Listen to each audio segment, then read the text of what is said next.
আপনারা যারা ডিগ্রি প্রথম বর্ষে ভর্তি হতে ইচ্ছুক এবং ভর্তি প্রক্রিয়া সম্পর্কে যাদের জানার আগ্রহ আছে, আজকের ভিডিওটি তাদের জন্য। আজকের ভিডিওতে থাকছে সাধারণ নির্দেশনা, কেন ভর্তি বা রেজিস্ট্রেশন বাতিল হয়, আবেদনের যোগ্যতা, কোর্স ভিত্তিক বিষয়সমূহ ও আসন বন্টন এবং অনলাইনে প্রাথমিক আবেদন ফর্ম পূরণ ও করণীয়।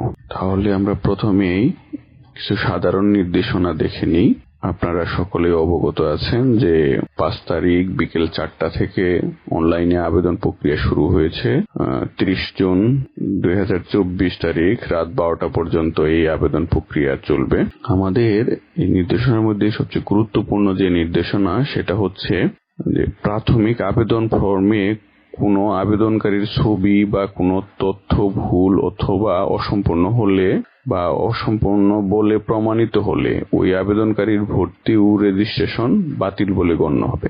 জাতীয় বিশ্ববিদ্যালয়ের অধীনে 2021-2022 অথবা 2022-2023 শিক্ষাবর্ষে স্নাতক সম্মান প্রফেশনাল ও স্নাতক পাশ নিয়মিত অথবা প্রাইভেট কোর্সে ভর্তি হওয়ার পর রেজিস্ট্রেশন কার্ড ইস্যু হয়ে থাকলে সে সকল শিক্ষার্থী 2023-2024 শিক্ষাবর্ষে প্রথম বর্ষ স্নাতক পাশ কোর্সে ভর্তি হতে পারবে না। তবে এই সকল শিক্ষার্থী নির্ধারিত সময়ের মধ্যে পূর্ববর্তী শিক্ষাবর্ষের ভর্তি বাতিল পূর্বক 2023-2024 শিক্ষাবর্ষে প্রথম বর্ষ স্নাতক পাশ কোর্সে ভর্তি হতে পারবে।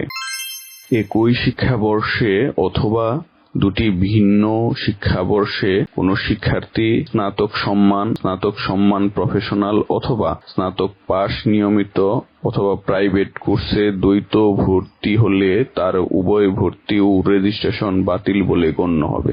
এখন আমরা আবেদনের যোগ্যতাটা দেখে নিই। আবেদনের যোগ্যতা: এসএসসি ও সমমান পরীক্ষার পাশের সন হতে হবে 2019, 2020 ও 2021 এবং ন্যূনতম জিপিএ চতুর্থ বিষয় সহ থাকতে হবে 2।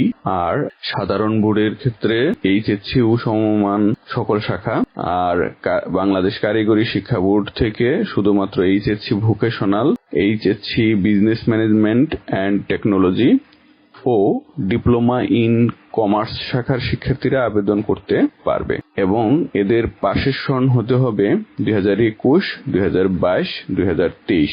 ন্যূনতম জিপিএ চতুর্থ বিষয় সহ থাকতে হবে 2। এখন আমরা দেখি যে 2023-2024 শিক্ষাবর্ষে স্নাতক পাশ শ্রেণীতে ভর্তি কার্যক্রমে কোর্স ভিত্তিক আবশ্যিক ও নৈর্বাচনিক বিষয়সমূহ ও আসন বন্টন। সকল কোর্সের জন্য আবশ্যিক বিষয় হচ্ছে স্বাধীন বাংলাদেশের অভ্যুদয়ের ইতিহাস, এটা প্রথম বর্ষে পড়তে হবে। বাংলা জাতীয় ভাষা, এটা দ্বিতীয় বর্ষে পড়তে হবে। ইংরেজি তৃতীয় বর্ষে পড়তে হবে। আর নৈর্বাচনিক বিষয়গুলো কলেজ সাপেক্ষে ভিন্ন ভিন্ন হতে পারে। যেমন শহীদ সায়েদ হাজারী কলেজে বিএ কোর্সের জন্য ইসলাম শিক্ষা ও দর্শন সাধারণ বা কম্পালসারি হিসেবে পড়তে হবে, সাথে থাকবে রাষ্ট্রবিজ্ঞান, সমাজকর্ম ও অর্থনীতি থেকে যে কোনো একটি বিষয়। অন্যদিকে বিএসএস এর ক্ষেত্রে রাষ্ট্রবিজ্ঞান, সমাজকর্ম ও অর্থনীতি থেকে যে কোনো দুটি, আর ইসলাম শিক্ষা ও দর্শন থেকে যে কোনো একটি বেছে নিতে হবে।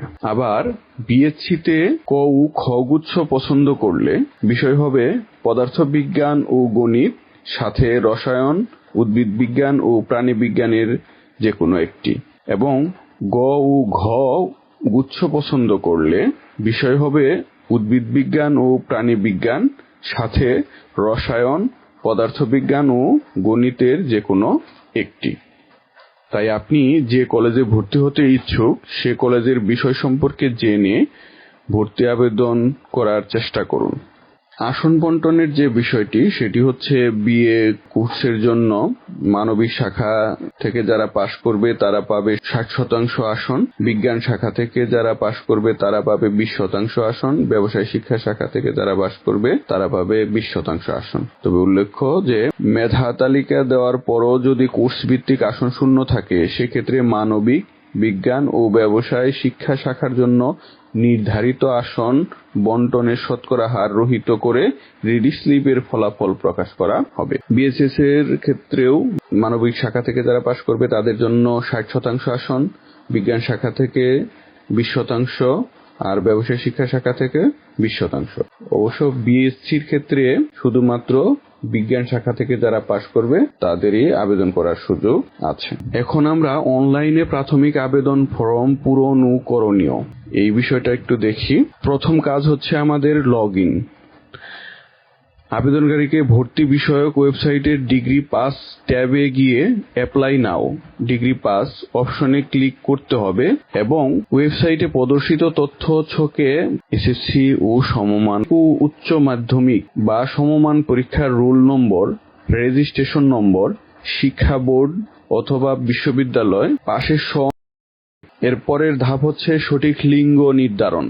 সঠিক লিঙ্গ অর্থাৎ জেন্ডার নির্ধারণ। ডাটাবেজে সংরক্ষিত তথ্য অনুযায়ী আবেদনকারীর তথ্য ছকে মেল এর স্থলে ফিমেল অথবা ফিমেলের স্থলে মেল প্রদর্শিত হলে ক্লিক টু চেঞ্জ অপশনে গিয়ে সঠিক জেন্ডার এন্ট্রি দিতে হবে। উল্লেখ্য যে ইচ্ছাকৃত অথবা জেন্ডার ত্রুটির কারণে কোনো পুরুষ আবেদনকারী কোনো মহিলা কলেজে আবেদন করলে তার আবেদন অথবা ভর্তি বাতিল বলে গণ্য হবে। এর পরের যে অংশটি সেটি হচ্ছে কলেজ নির্বাচন ও কোর্স পছন্দ ক্রম নির্ধারণ। আবেদনকারী তার পছন্দ অনুযায়ী বিভাগ ও জেলা ভিত্তিক যে কোনো কলেজের নাম সিলেক্ট করলে সংশ্লিষ্ট কলেজে প্রথম বর্ষ স্নাতক পাস শ্রেণীর অধিভুক্ত কোর্সসমূহের নাম ও আসন সংখ্যা দেখতে পাবে এবং এই তালিকা থেকে আবেদনকারীকে সতর্কতার সঙ্গে তার প্রার্থিত কোর্সের পছন্দক্রম নির্ধারণ করতে হবে। উল্লেখ্য যে আবেদনকারীর পছন্দক্রম অনুসারে মেধার ভিত্তিতে কোর্স বরাদ্দ দেওয়া হবে। কোটায় আবেদন এই অংশে যাদের ক্ষেত্রে কোটা প্রযোজ্য, যে কোটা প্রযোজ্য সেটা সিলেক্ট করতে হবে। ছবি সংযোজন। প্রাথমিক আবেদন ফর্ম পূরণের সময় আবেদনকারীর সম্প্রতি তোলা পাসপোর্ট আকারের রঙিন ছবি স্ক্যান করে আপলোড করতে হবে। ছবির মাপ হবে 120x150 pixels, image type JPG এবং ম্যাক্সিমাম ফাইল সাইজ হবে 50 কেবি। আবেদনকারীর ছবি ব্যতীত অন্য কোনো ছবি প্রাথমিক আবেদন ফর্মে আপলোড করা হলে ওই আবেদনকারীর ভর্তি ও রেজিস্ট্রেশন বাতিল বলে গণ্য হবে। নিবন্ধিত মোবাইল নম্বর নিজের অথবা অভিভাবকের মোবাইল নম্বর সঠিকভাবে এন্ট্রি দিতে হবে। উল্লেখ্য যে জাতীয় বিশ্ববিদ্যালয়ের পক্ষ থেকে ভবিষ্যতে শিক্ষার্থীকে শিক্ষা সহায়ক সকল তথ্য প্রদানের ক্ষেত্রে এই মোবাইল নম্বরটি ব্যবহার করা হবে। ফর্ম চূড়ান্তকরণ। আবেদনকারীকে সঠিক ছবি ও তথ্য সহ ছক পূরণ করে সাবমিট অ্যাপ্লিকেশন অপশনে ক্লিক করতে হবে।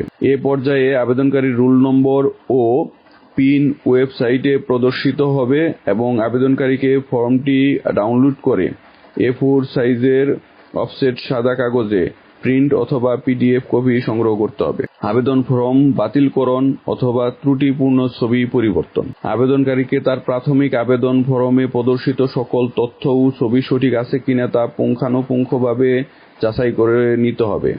আবেদন ফর্মে তথ্যগত অমিল বা ত্রুটিপূর্ণ ছবি থাকলে তা সংশোধন করতে হবে। আবেদন ফর্ম সংশোধনের জন্য আবেদনকারীকে অ্যাপ্লিক্যান্ট লগইন অপশনে ডিগ্রি পাস লগইন লিংকে গিয়ে আবেদন ফর্মের রোল নম্বর ও পিন এন্ট্রি দিতে হবে। এ পর্যায়ে আবেদনকারী ফর্ম ক্যান্সেল অথবা ফটো চেঞ্জ অপশন লিংকে গিয়ে আবেদনকারী তার আবেদন ফর্মটি বাতিল পূর্বক নতুন করে আবেদন ফর্ম পূরণ ও সঠিক ছবি আপলোড করতে পারবে। উল্লেখ্য যে আবেদনকারী শুধুমাত্র একবারই ফর্ম বাতিলের সুযোগ পাবে। কলেজ কর্তৃক প্রাথমিক আবেদন ফর্ম নিশ্চয়ন করা হলে ওই আবেদনকারী আর ফর্ম বাতিল করতে পারবে না। এরপরের যে ধাপ সেটি হচ্ছে সংশ্লিষ্ট কলেজে প্রাথমিক আবেদন ফর্ম ও ফি জমাদান। আবেদনকারীকে প্রিন্ট করা প্রাথমিক আবেদন ফর্মের নির্ধারিত স্থানে তারিখ সহ স্বাক্ষর করতে হবে। আবেদনকারী কর্তৃক স্বাক্ষরিত ওই আবেদন ফর্ম ও প্রাথমিক আবেদন ফি বাবদ 300 টাকা সংশ্লিষ্ট কলেজ কর্তৃক নির্ধারিত মোবাইল ব্যাংকিং এর মাধ্যমে অথবা সরাসরি যথাসময়ে জমা দিতে হবে। সংশ্লিষ্ট কলেজ যে সকল আবেদনকারীর প্রাথমিক আবেদন ফর্ম অনলাইনে নিশ্চয়ন করবে সেই সকল আবেদনকারীকে SMS এর মাধ্যমে তা জানিয়ে দেওয়া হবে। কলেজে আবেদনপত্র জমা দেওয়ার পরে আবেদনকারী তার মোবাইল ফোনে SMS না পেলে বুঝতে হবে যে তার আবেদন ফর্ম সংশ্লিষ্ট কলেজ কর্তৃক নিশ্চয়ন করা হয়নি। এই ক্ষেত্রে আবেদনকারীকে সংশ্লিষ্ট কলেজে নির্ধারিত সময়ের মধ্যে যোগাযোগ করতে হবে। কলেজ কর্তৃক প্রাথমিক আবেদন অনলাইনে নিশ্চয়ন ব্যতীত কোনো আবেদনকারীর মেধা তালিকা প্রণয়ন করা হবে না। তো আজকের মতো এ পর্যন্তই।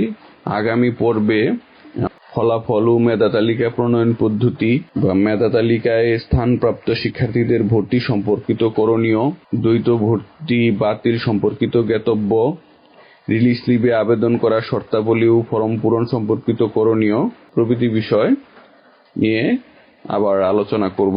তাহলে এরকম তথ্যবহুল গুরুত্বপূর্ণ বিষয় সম্পর্কে নতুন নতুন ভিডিও পেতে আমার চ্যানেলটি সাবস্ক্রাইব করে রাখুন।